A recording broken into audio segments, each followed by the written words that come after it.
Hari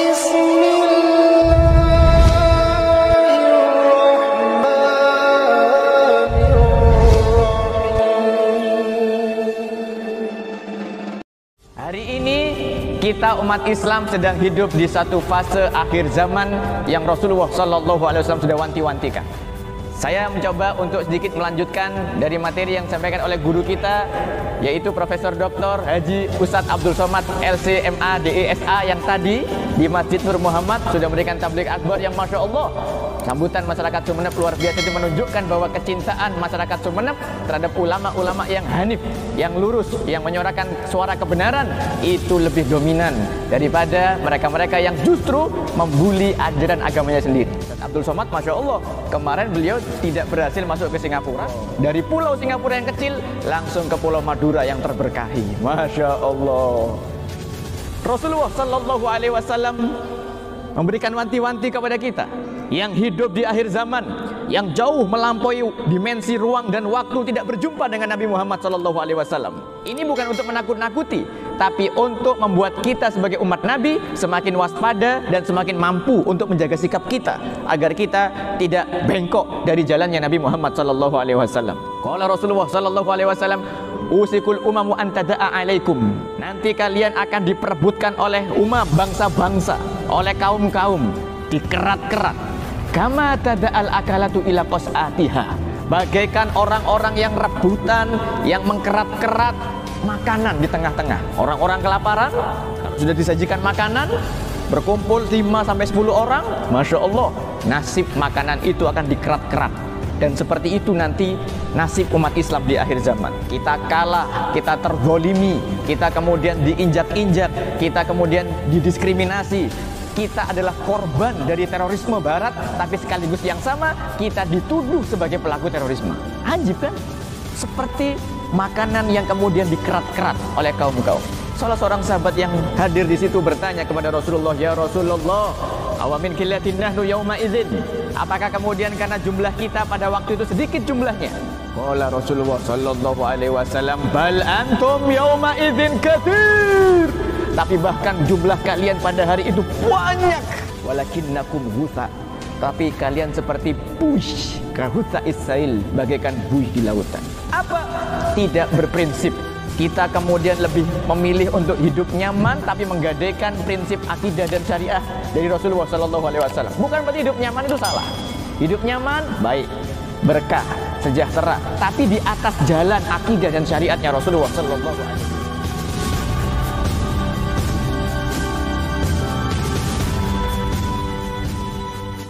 Kampung Arab ini dengan satu salam Islam, satu salam persaudaraan, satu salam di antara para penduduk surga. Assalamualaikum warahmatullahi wabarakatuh. Innal hamdalillah nahmaduhu wa nasta'inuhu wa nastaghfiruh wa na'udzu billahi min sururi anfusina wa min sayyiati a'malina may yahdihillahu fala mudilla lahu wa may yudlil fala hadiya lahu.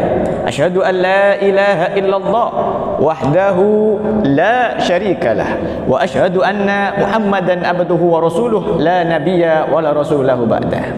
Qala Allah Ta'ala fi kitabihil karim, a'udzu billahi minasyaitonir rajim.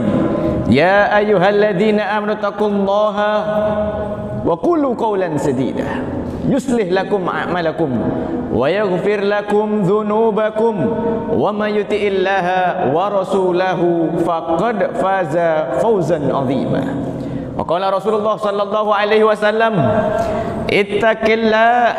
ittaqillaha haitsuma kunta wa asbi'is sayyi'atil hasanata tamhuha wa khaliqin nasa bi khuluqin hasanin amma ba'd. Segala puji adalah milik Allah. Kita bersyukur kepada Allah hingga maghrib hari ini kita dipilih oleh Allah di dalam naungan hidayah dan inayahnya, di mana mayoritas manusia yang hidup menginjakkan di buminya Allah ini, mayoritas dari mereka belum mengenal syahadat, belum mengenal iman dan Islam. Maka kita termasuk yang dipilih oleh Allah untuk menjadi pemeluk, pengikut dari agama Rasulullah Sallallahu Alaihi Wasallam. Ada banyak pengikut Rasulullah Sallallahu Alaihi Wasallam, ada banyak Muslim, Lebih khusus lagi, kita dipilih oleh Allah Subhanahu wa taala sebagai muslim yang kemudian mewujudkan rasa syukurnya dengan amal-amal ketaatan, yakni melangkahkan kaki di Masjid Darussalam yang kita cintai ini. Salawat serta salam senantiasa kita aturkan kepada qudwah kita fi dini wa dunya wal akhirah, yakni Rasulullah Muhammad sallallahu alaihi wasallam. Beliau adalah nabi akhir zaman yang mana tidak ada lagi nabi setelah Nabi Muhammad sallallahu alaihi wasallam. Dan kita bersyukur kepada Allah meskipun kita adalah umat dari nabi akhir zaman, tapi dalam banyak nas disebutkan bahwasanya kita termasuk umat yang dipilih oleh Allah untuk memasuki surga terlebih dahulu. Alhamdulillah. Maka apapun yang terjadi dengan kehidupan dunia kita, ujian, tantangan, godaan, hambatan, dan apapun yang merapuhkan iman kita, jangan pernah melepaskan kalimat La ilaha illallah Muhammadur Rasulullah. Alaiha nahya wa alaiha namut wa biha nub'atsu insyaallah ta'ala minal aminin. Di atas kalimat itu kita sebagai seorang muslim hidup. Semua kegiatan, semua aktivitas dan amal-amal soleh kita dibangun di atas landasan itu. Wa alaiha namut, dan kemudian di atas bendera itu nanti di bawahnya kita akan mati. Ketika mungkin kita meninggal dikubur, kita ditalkin bukan dengan kalimat yang lainnya, melainkan dengan kalimat La ilaha illallah Muhammadur Rasulullah. Dan insya Allah kita akan dibangkitkan kelak di padang mahsyar sebagai orang-orang yang aman dan selamat di dalam barisannya Nabi Muhammad sallallahu alaihi wasallam. Bapak Ibu yang dirahmati oleh Allah Subhanahu wa taala, jamaah Masjid Darussalam Kampung Arab Sumeneb, kita bergembira, terutamanya Al-Fakir di sini sangat bergembira bisa menyapa Bapak Ibu sekalian. Kebetulan saya dari Jember dan ternyata Ustadz juga berasal dari Jember, sesama orang Jember saling reuni. Tapi paling tidak dimanapun wilayah kita, sebagai seorang muslim kita ini hakikatnya bersaudara. Allah Subhanahu wa ta'ala qol innamal mu'minuna ikhwatun. Perhatikan Quran surat Al-Hujurat ini. Innama al-mu'minu, dikatakan oleh Profesor Dr. Asyih Wahba Az-Zuhaili dalam kitab tafsirnya Al-Munir, ketika ma bertemu dengan al, maka itu adalah adatul hasyr. Artinya satu hal yang spesifik, istimewa, dan tidak ada lagi kecuali sesuatu yang disebutkan di dalam kata itu. Al-mu'minuna, yakni orang-orang yang beriman. Artinya peristiwa ini tidak terjadi kecuali kepada orang-orang mukmin. Apa? Ikhwatun, bersaudara. Ikhwatun di sini menggunakan huruf ta marbuto, bukan sekedar ikhwah, melainkan ikhwatun maknanya adalah saudara kandung. Kenapa Allah Subhanahu wa taala menggunakan lafaz persaudaraan kandung untuk rekatnya hati di antara kita orang-orang beriman? Karena sebenarnya hubungan kita di alam ruh, hubungan kita di alam persaudaraan, akidah, itu lebih dekat daripada hubungan kakak dan adik, bapak dan anak. Masya Allah, kita lihat dulu di zaman sahabat Rasulullah Sallallahu Alaihi Wasallam, ada seorang sahabat Nabi yang menjadi duta besar pertama Islam, yang kemudian mengislamkan mayoritas penduduk Yathrib, yang kemudian berubah menjadi Madinatun Nabi Al-Munawwarah. Siapa dia? Mus'ab ibn Umair. Mus'ab ibn Umair, kader andalan Nabi Muhammad SAW yang tampan, yang muda, yang kemudian mampu mengislamkan tokoh-tokoh Yathrib, sehingga kemudian Ahlul Quwah Yathrib menyerahkan loyalitasnya kepada Nabi Muhammad SAW dan cocok dijadikan tempat hijrah. Lalu kemudian ketika sampai di sana terjadilah perang Badar. Abdul Aziz ibn Umair, yakni saudaranya Mus'ab ibn Umair, ditawan menjadi tawanan dari Abdurrahman bin Auf. Abdurrahman bin Auf tahu, ini nih adiknya Mus'ab nih, ini adiknya Mus'ab nih, coba tak tawarkan sama anak ke Mus'ab, siapa tahu dia mau nawar tinggi. Kemudian katakan, ya Mus'ab, ini adikmu menjadi tawan perang dan dia sekarang menjadi ghanimah, menjadi budak untukku, wahai Mus'ab. Berapa kau berani tebus untuk adikmu? Apa jawaban Mus'ab ibn Umair? Bukannya Mus'ab bin Umair tidak mau menebus, tapi dia mengatakan kepada Abdurrahman bin Auf, wahai Abdurrahman, wallahi, wallahi, saudaraku adalah engkau, bukan dia. Sampai dia mengucapkan kalimat La ilaha illallah Muhammadur Rasulullah. Masya Allah. Bayangkan, persaudaraan di atas akidah dibuktikan oleh Mus'ab ibn Umair itu lebih erat, lebih kemudian menghunjam dalam akal dan hati seorang mukmin melebihi persaudaraan kandung. Tentu bukan berarti kemudian kita menegasikan atau kita kemudian tidak mengindahkan dari persaudaraan kandung. Maksudnya di sini persaudaraan orang-orang yang beriman, yang diataskan atas dasar iman itu lebih kokoh, lebih solid. Kalau saudara kandung mah kadang kena warisan se-M2M ya, 1 unit 2 unit rumah, itu sudah goncang Pak. Gini Bang G.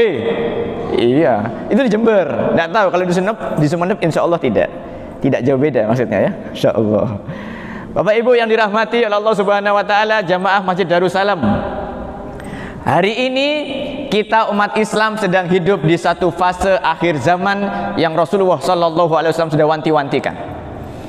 Saya mencoba untuk sedikit melanjutkan dari materi yang disampaikan oleh guru kita, yaitu Profesor Dr. Haji Ustadz Abdul Somad LCMA DESA yang tadi di Masjid Nur Muhammad sudah memberikan tabligh akbar yang Masya Allah, sambutan masyarakat Sumeneb luar biasa. Itu menunjukkan bahwa kecintaan masyarakat Sumeneb terhadap ulama-ulama yang hanif, yang lurus, yang menyuarakan suara kebenaran itu lebih dominan daripada mereka-mereka yang justru membuli ajaran agamanya sendiri. Ustadz Abdul Somad, Masya Allah, kemarin beliau tidak berhasil masuk ke Singapura. Sebagai pelampiasannya, Masya Allah, dari pulau Singapura yang kecil langsung ke pulau Madura yang terberkahi. Masya Allah. Nah, Rasulullah Sallallahu Alaihi Wasallam memberikan wanti-wanti kepada kita yang hidup di akhir zaman, yang jauh melampaui dimensi ruang dan waktu, tidak berjumpa dengan Nabi Muhammad Sallallahu Alaihi Wasallam. Ini bukan untuk menakut-nakuti, tapi untuk membuat kita sebagai umat Nabi semakin waspada dan semakin mampu untuk menjaga sikap kita agar kita tidak bengkok dari jalannya Nabi Muhammad sallallahu alaihi wasallam. Qala Rasulullah sallallahu alaihi wasallam, usikul umamu an tada'a alaikum. Nanti kalian akan diperebutkan oleh bangsa-bangsa, oleh kaum-kaum, dikerat-kerat. Kama tada'al akalatu ila qas'atiha. Bagaikan orang-orang yang rebutan, yang mengkerat-kerat makanan di tengah-tengah. Orang-orang kelaparan, kalau sudah disajikan makanan, berkumpul 5-10 orang, Masya Allah, nasib makanan itu akan dikerat-kerat. Dan seperti itu nanti nasib umat Islam di akhir zaman. Kita kalah, kita terzolimi, kita kemudian diinjak-injak, kita kemudian didiskriminasi. Kita adalah korban dari terorisme barat, tapi sekaligus yang sama kita dituduh sebagai pelaku terorisme. Ajib kan? Seperti makanan yang kemudian dikerat-kerat oleh kaum-kaum. Salah seorang sahabat yang hadir di situ bertanya kepada Rasulullah, "Ya Rasulullah, awamin qillatin nahnu yauma idzin?" Apakah kemudian karena jumlah kita pada waktu itu sedikit jumlahnya? Qala Rasulullah sallallahu alaihi wasallam, "Bal antum yauma idzin katsir." Tapi bahkan jumlah kalian pada hari itu banyak. Walakinnakum ghutha. Tapi kalian seperti buih, kahutsa isail, bagaikan buih di lautan. Apa? Tidak berprinsip. Kita kemudian lebih memilih untuk hidup nyaman tapi menggadaikan prinsip akidah dan syariah dari Rasulullah sallallahu alaihi wasallam. Bukan berarti hidup nyaman itu salah. Hidup nyaman baik, berkah, sejahtera, tapi di atas jalan akidah dan syariatnya Rasulullah sallallahu alaihi wasallam. Ini kita kadang-kadang begini, udah usah terlalu fanatik beragama, yang penting mah bisa kerja, bisa makan, bisa nikah, punya anak, selesai. Itu mah di Jember, nggak tahu. Kalau di Sumeneb ini insya Allah enggak, tidak jauh beda insya Allah. Itu kebutuhan manusia. Manusia kalau ditampilkan masalah dunia, Masya Allah ajib, semuanya takjub, semuanya kagum. Tapi kekaguman itu kemudian melebihi batas dari garis akidah dan syariatnya Rasulullah Sallallahu Alaihi Wasallam. Berapa banyak yang kemudian menanggalkan akidahnya hanya karena jodoh. Perempuan yang udah naksir banget sama cowok, apalagi artis, nggak peduli dah.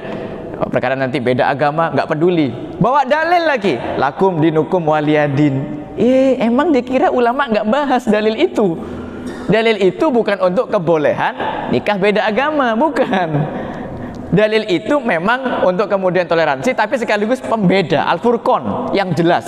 Orang Islam menyembahnya Allah Subhanahu wa taala, orang di luar Islam bukan Allah Subhanahu wa taala. Maka lakum dinukum waliyadin, tidak bisa dicampur-campur.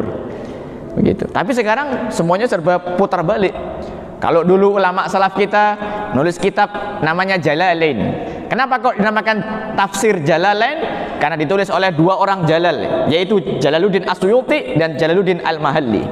Tapi kalau orang zaman sekarang udah tutup tafsir Jalalain, dalam kehidupan pakainya tafsir jalan lain.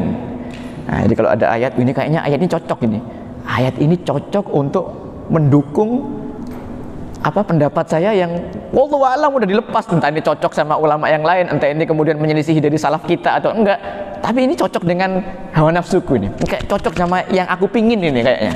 Nah, lalu kemudian dipakailah itu, terlepaslah kita dari simpul-simpul akidah dan syariatnya Rasulullah Sallallahu Alaihi Wasallam. Falya'udzubillah, semoga Allah Subhanahu Wa Taala melindungi kita semua. Lanjut dari hadis Rasulullah Sallallahu Alaihi Wasallam tadi, banyak tapi bagaikan buih di lautan.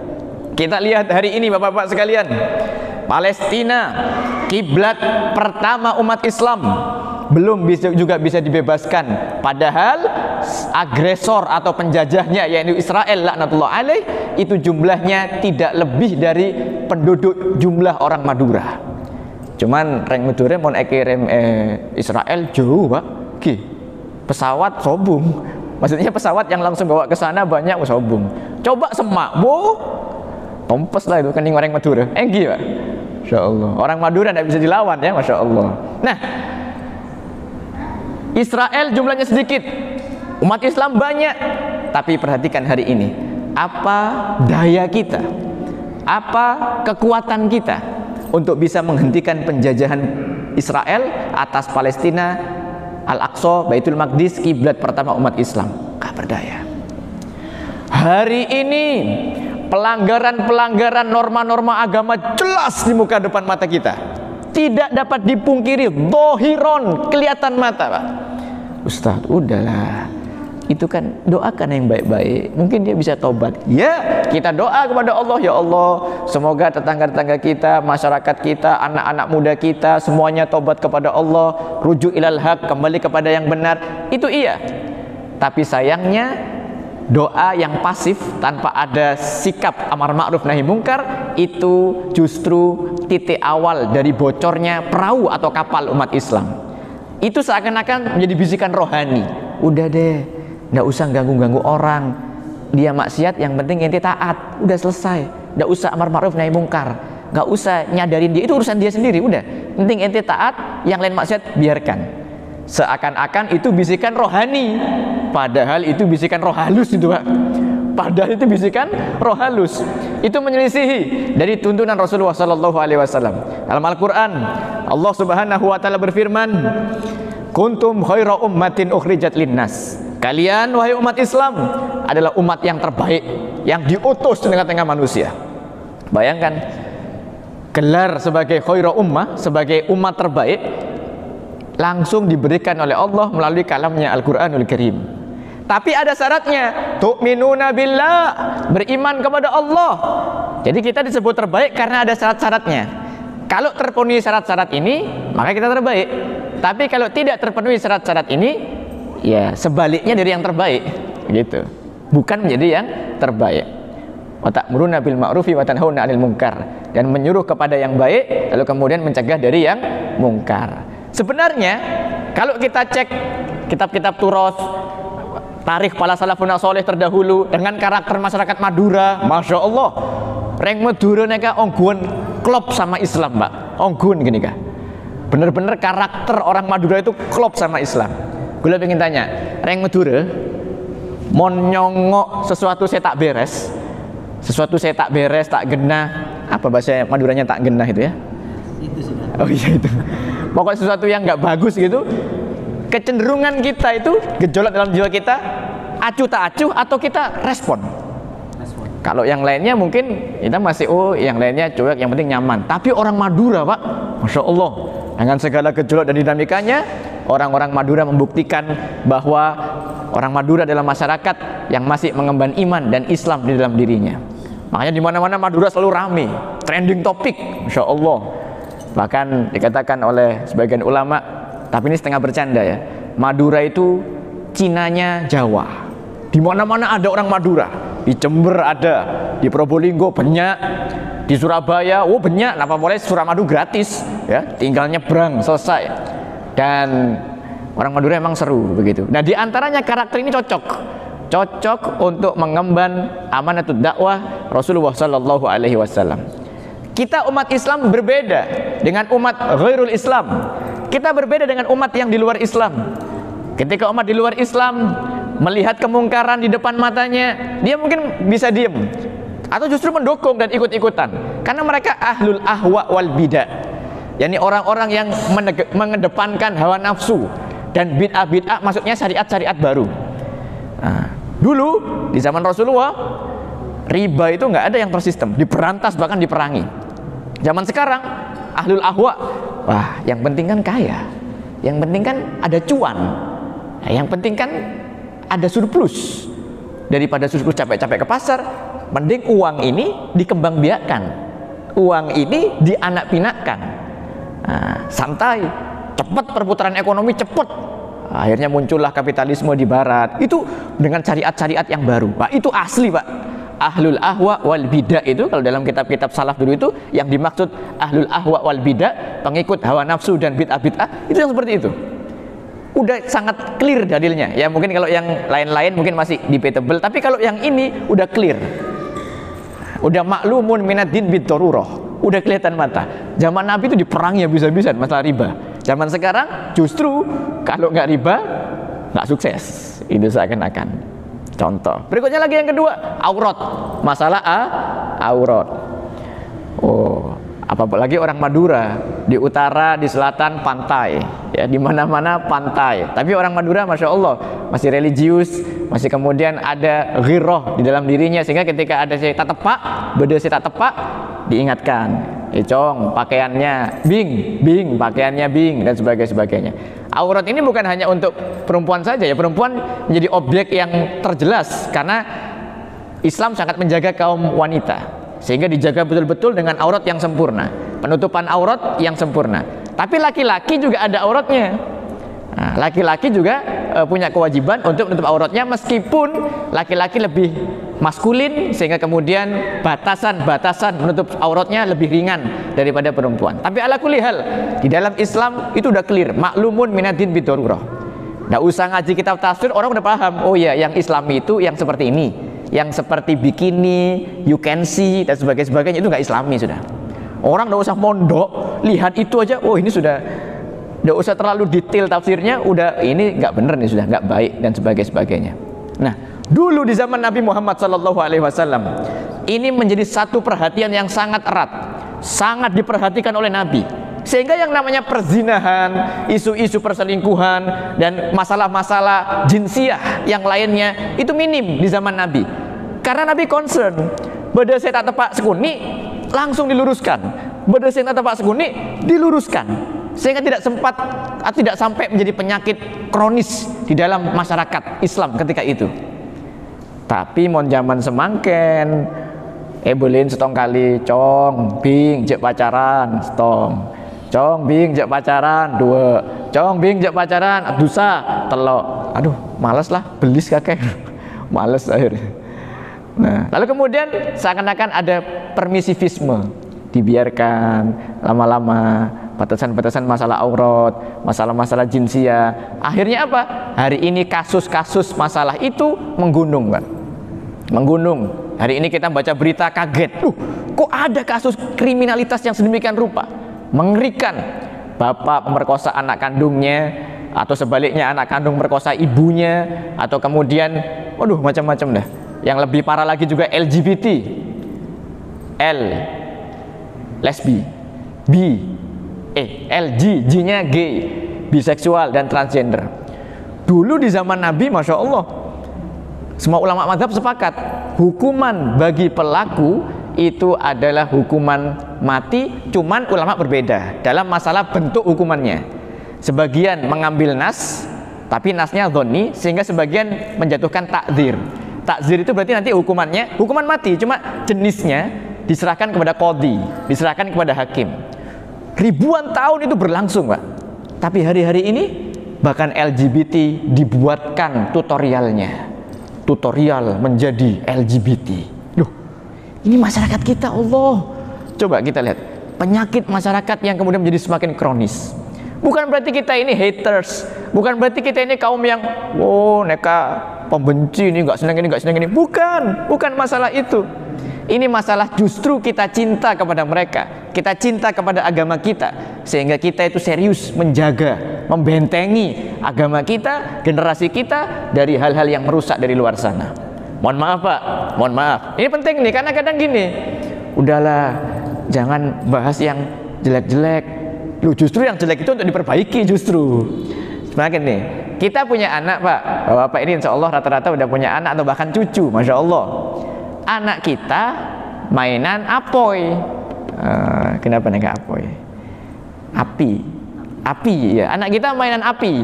Nah, terus kita bilang uminya udah hampir marah-marah, istri udah hampir marah-marah. Gimana kok main api? Udahlah Mi, toleransi kepada anak, nggak usah marah-marah. Berikan dia kebebasan untuk memilih jalannya sendiri. Iya, kobong, kalau bahasa Jawa itu kobong, bahasa Maduranya apa ya? Katonon ini kan. Enggak jukok katonon. Saya kemarin di Pamekasan dapat istilah baru, jukok katonon, ikan bakar. Insyaallah.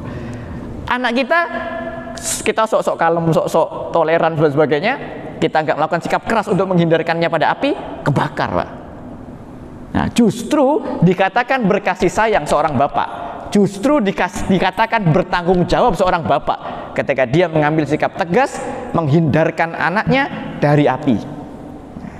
Justru itu kemudian menjadi sikap tegas. Mumpung masalah api nih, saya jadi ingat beberapa hari yang lalu ada satu ceramah dari salah seorang ulama besar dari Bogor yang kemudian tinggal Jakarta, yaitu Al-Habib Hanif bin Abdurrahman Al-Attos. Beliau mengatakan begini, hari ini orang tua pun masalah sholat agak-agak longgar kepada anaknya. Yang kena benten, ya, ketika disuruh sholat, apalagi lihat anaknya, kok anakku kecapean ya. Suruh sholat sekali dua kali, keempat, anaknya malasnya lebih kuat. Nah, akhirnya menyerahlah orang tua, menyerahlah. Nah, padahal itu ditanya, bayangkan jika, nah ini orang tua kasihan. Udahlah Ustaz, kasihan anak saya baru les, anak saya baru aktivitas, kecapean, kasihan dia udah tenaganya, kata orang Jember, karek 5 watt gitu. Kalau orang Madura apa ya? Energinya itu tinggal 5 watt gitu. Udah capek, udahlah kasih waktu istirahat tidur. Sholatnya nanti gimana? Gampang, besok-besok kan bisa sholat lagi. Loh, padahal ini sholat wajib. Pak, hukum sholat itu wajib loh. Hukum sholat itu as-sholatu imaduddin. Sholat itulah tiang agama. Nah, beliau kasih perumpamaan begini Habib Hanif. Bapak Ibu, kalau Anda kasihan sama anak Anda lihat anak Anda capek, habis les, habis sekolah, habis main, habis macam-macam, pulang tidur di kamar dan kamarnya kebakaran, Pak. Secapek-capeknya anak Anda, apa respon panjenengan sebagai bapak kepada anaknya? Dibangunin, kalau perlu disiram, kalau perlu diangkat, diselamatin dia dari api yang membakar kamarnya. Dari api dunia kita begitu takut, bagaimana kita tidak takut dengan api akhirat? Makanya kemudian Allah Subhanahu wa taala memberikan satu warning, satu wanti-wanti, satu peringatan kepada kita. Ya ayyuhalladzina amanu qu anfusakum wa ahlikum nara waquduhan nasu wal hijarah. Jaga kau punya diri, kau punya keluarga dari api neraka yang bahan bakarnya itu adalah batu dan manusia. Nah, cara kita mencerna ayat-ayat tentang ancaman, ayat-ayat tentang neraka, tentang kengerian, itu bukan suudzon. Oh, itu penceramahnya bahas neraka-neraka tok, itu radikal itu. Bukan. Justru itu bukan kebencian dari Allah, itu kasih sayang Allah kepada kita. Makanya Allah berikan peringatan. Nah, jadi ketika kita membaca nusus, nas-nas dalam Al-Quran maupun Al-Hadis dari Sunnah yang bernada ancaman, jangan suudzon. Ini kok bawa dalil ancam-ancam terus. Loh, justru itu bentuk kasih sayang Allah kepada kita untuk kemudian kita berhati-hati tidak melalui jalan yang jelek itu. Nah, hari ini Masya Allah, di antara perang dahsyat yang terjadi di dunia Islam adalah ghazwul fikr, perang pemikiran, Pak. Yusaddiqu fihal kadzib, dibenarkan yang salah, au yukadzibu fiha shadiq, dan disalahkan yang benar. Sehingga kita hari ini jadi kayak rancu. Ini yang benar yang mana? Ini yang halal yang haram yang mana? Kok polemik terus, kisruh terus. Udah deh, mending saya tutup buku aja dah. Saya nggak ingin dengar apa-apa dan sebagainya. Justru itu kita terlepas dari kaum. Kita jadi teralienasi. jadi alien kita terhadap kaum kita sendiri. Akhirnya dunia Islam tidak maju-maju, rusak terus. Musuh-musuh Islam tahu, ini umat Islam nih ghazwul fikr nih kalaan ini, gampang kalah nih, perang pemikiran. Kasih istilah dikit bingung sudah. Wah, sudah jelas keharumannya, diperbagus istilahnya. Oh bukan, itu bukan riba, tapi bunga. Wow, bunga kan indah, berwarna-warni, harum, bahkan jadikan dekorasi hiasan. Iya ya, bingung udah kita. Bentar, ditakrif lagi, definisi lagi, bingung kita. Bentar. Jangan katakan banci, jangan katakan bencong. Yang keren, transgender. Dalam kitabnya ada itu khuntha. Bingung lagi kita. Iya ya, kok ternyata ada dalilnya. Bingung lagi. Musuh-musuh Islam tahu kelemahan kita di medan perang yang hari ini berlangsung adalah ghazwul fikr, perang pemikiran. Maka dari itu, di antara solusi untuk kita adalah dekat-dekat ke masjid. Apalagi masjid-masjid yang istiqomah, Masya Allah, termasuk di antaranya Masjid Darussalam, mengadakan pengajian kitab, pengajian majelis ilmu. Karena kita ini memang manusia begitu, Pak. Kadang ragu-ragu, kadang kendor, datang lagi, tercas lagi energinya, kuat lagi. Kembali kehidupan dunia, kemudian lemas lagi, lemah lagi imannya, datang ke masjid, watawassaw bil haq watawassaw bis sabr, ketemu dengan muslimin muslimat, beriman dan bertakwa, ibadah kepada Allah, semangat lagi, ngecas lagi, begitu terus. Maka nomor satu, oleh-oleh dari majelis kita, kajian kita pada maghrib hari ini, jangan lepas dari masjid, jangan lepas dari majelis ilmu, jangan lepas dari ulama warathatul anbiya yang hanif, yang lurus di jalan Allah Subhanahu wa taala. Karena kalau kita lepas, ongguan, ya, sebagaimana Rasulullah Sallallahu Alaihi Wasallam itu bersabda, badiru a'mali sholihan, satakunu fitanan kakitoil lailil mudlim. Cepet-cepet kalian itu beramal, nggak usah pikir panjang masalah amal, nggak usah mikir dulu, sebentar, di screening dulu. Nanti ini alirannya apa ya? Screening dulu nih, ini dideportasi, patut apa enggak nih? Kebanyakan amalnya, akhirnya ayo ke masjid, udah panggilan azan masih mikir ini madhabnya apa ini, pikir dulu, gak ke masjid Pak. Akhirnya Rasulullah bilang cepat-cepat beramal soleh, jangan pikir panjang. Satakunu fitanan kakitoil lailil mudlim. Sebelum datang zaman fitnah, yang ini bukan fitnah sembarangan, kakitoil lailil mudlim, datangnya bagaikan potongan-potongan malam. Seperti apa potongan-potongan malam? Al-Imam Al-Ghustalani mensyarah hadis ini, maksudnya adalah marhalah antara matahari dan bulan. Setiap waktu, subuh fitnah, zuhur, asar, maghrib fitnah, full 24 jam. Gangguan, ancaman, godaan, baik yang gak enak maupun yang enak terhadap keimanan kita, 24 jam. Yusbihu abdu fihi mu'minan, yusbihu fihi abdu mu'minan. Subuh hari ada seorang hamba beriman, yumsi kafiron, dan sore harinya kafir. Bayangkan, sampai saking dahsyatnya fitnah akhir zaman, batas antara keimanan dan kekafiran hanya pagi dan sore.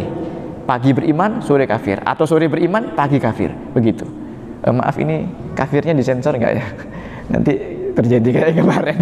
Nggak, itu justru istilah yang bagus ya. Kafir itu udah istilah yang paling adil, paling bagus, paling ahsan dari Allah. Kalamullah Al-Quran. Allah itu punya Asmaul Husna, namanya Al-Halim, zat yang maha santun. Nah, ketika Allah telah mentakrif definisi orang di luar Islam namanya kafir, udah itu bagus sudah.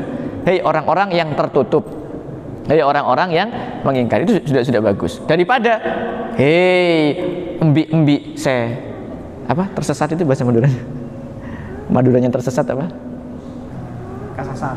Hei embi saya kesasar, itu kan lebih kasar. Kita kafir, orang yang tertutup, orang yang kemudian menutup diri dari ketauhidan kepada Allah dan nubuah Rasulullah Sallallahu Alaihi Wasallam.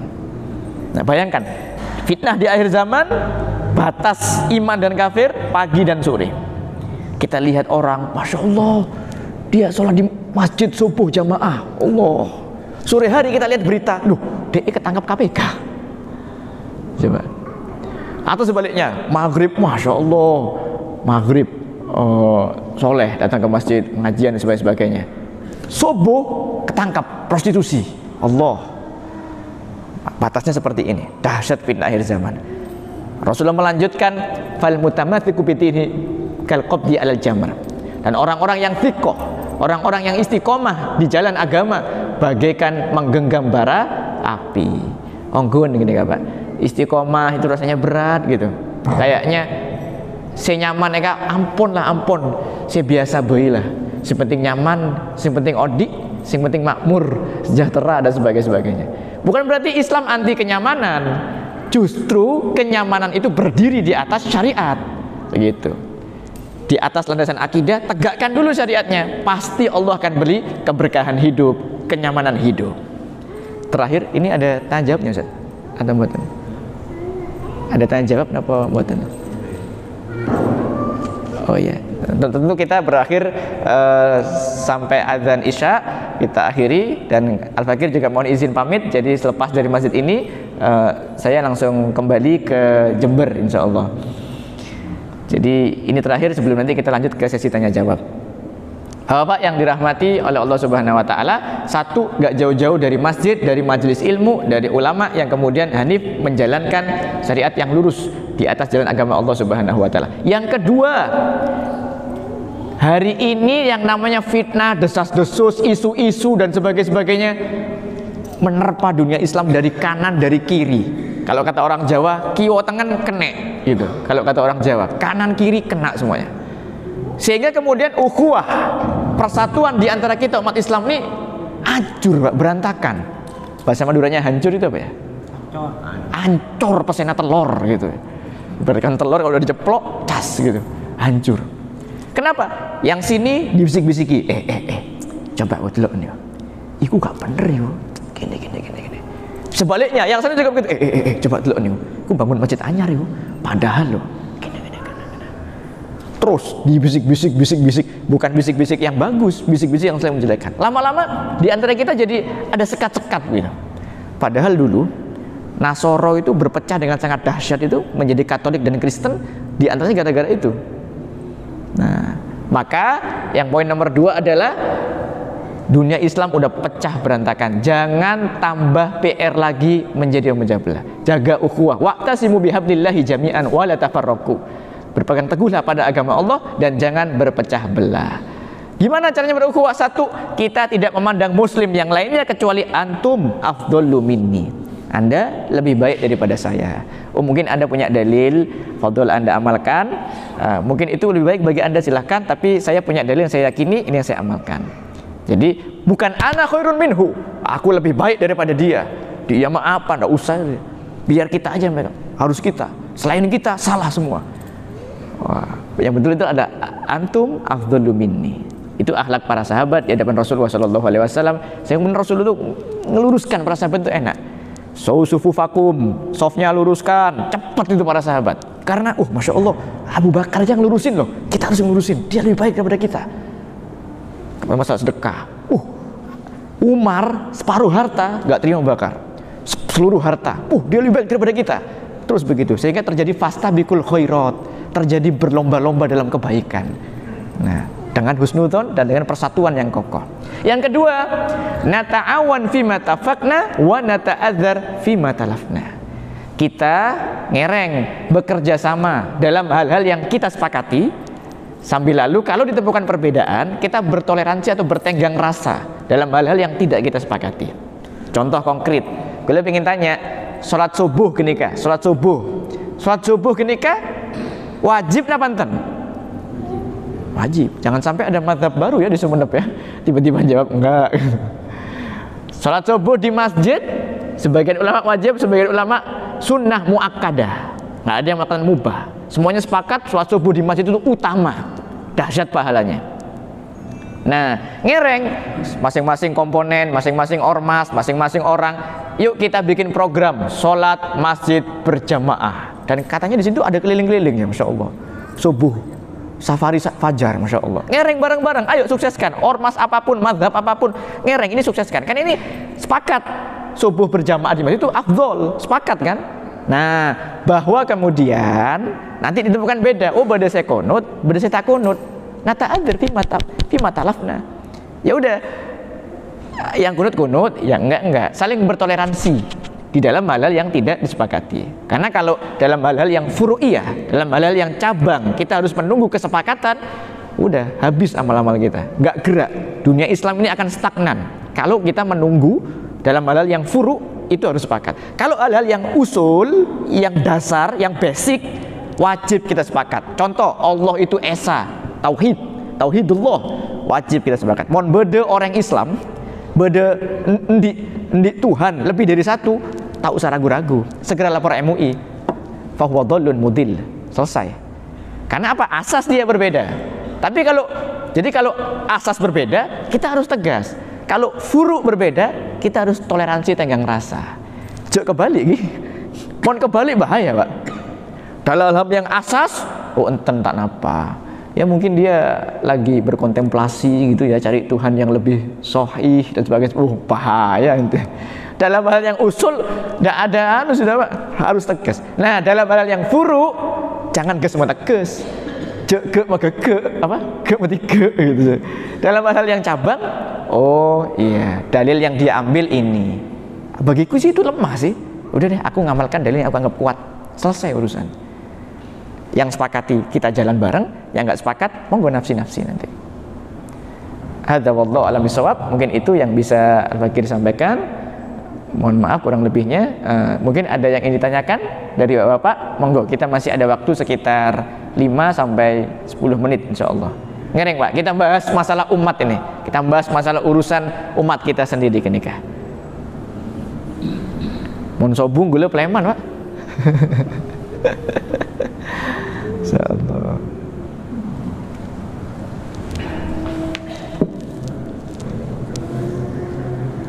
Ada? Oh, bapak-bapak di Sumenep ini tawaduk nih ya, Masya Allah. Sudah paham Ustaz, saya siap tinggal diamalkan ini, Masya Allah. Baik, kalau tidak ada mungkin kita cukupkan terlebih dahulu. Semoga perjumpaan kita yang sebentar dan sedikit ini membawa kemanfaatan, dan semoga sepasca atau sebada majelis ini kita menjadi lebih peduli.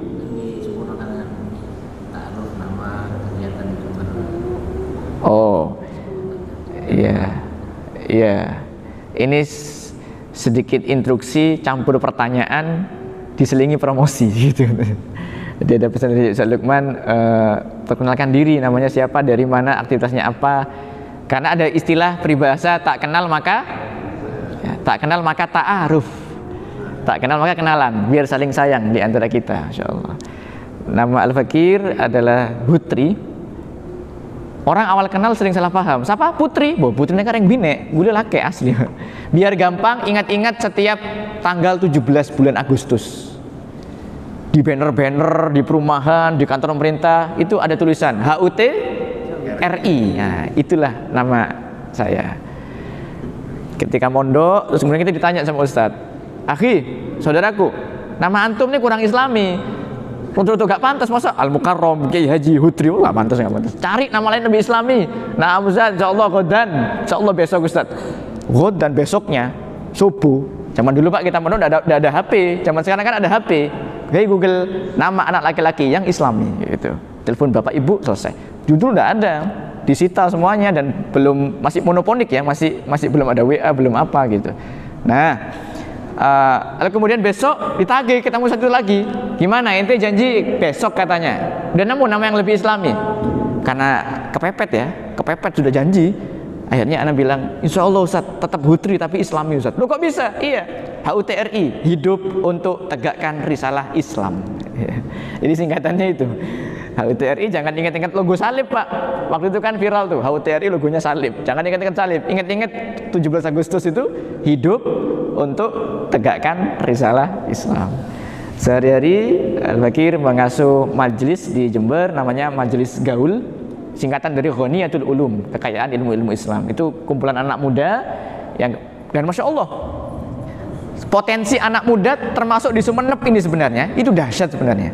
Tinggal di manajemen, dirapikan, dibikin program-program yang tersusun. Karena Ali bin Abi Thalib sempat bilang, hakun bila nizam yaghlibuhu batilan binizam. Kebenaran yang tidak terorganisir, tidak termanajemen akan kalah oleh kebatilan yang termanajemen. Masya Allah, udah Isa.